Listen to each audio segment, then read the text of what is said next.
அனைவருக்கும் வணக்கம். நான் உங்கள் உண்மையானதில் பேசுகிறேன். வேலூர் மாவட்டத்தில் இருந்து. தமிழ்நாட்டின் நடனம் பரதம். நாம் மாதத்தில் இருமுறை இருக்க வேண்டும் உண்ணாவிரதம். என்ன சரிதானே?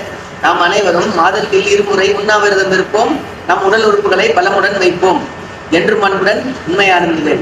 நன்றி.